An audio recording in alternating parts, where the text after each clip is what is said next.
নমস্কার। আশা করি আপনারা সকলে ভালো আছেন। আমিও ভালো আছি। আজ আপনাদের দেখাবো গ্রামের এক সাধারণ মধুর সন্ধ্যার মুচমুচে জলখাবার। আসুন আমরা সেটা দেখতে থাকি। এখানে কিছু আতপ চাল ভেজানো আছে। এখন এই আতপ চালকে ভালোভাবে শিলপাটায় বেটে নিতে হবে।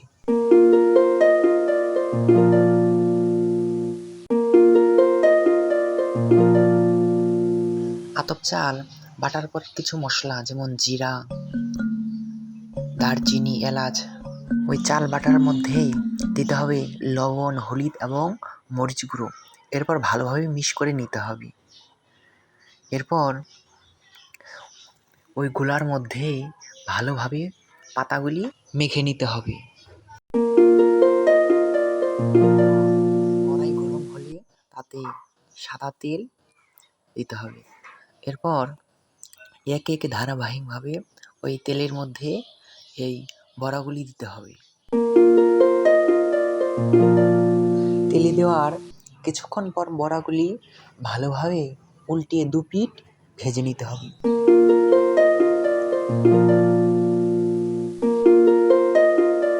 বড়াগুলি ভালোভাবে ভেজে নেওয়ার পর একটি থালায় সুন্দর করে নামিয়ে নেব।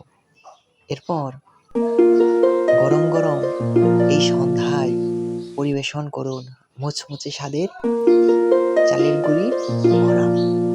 ধন্যবাদ।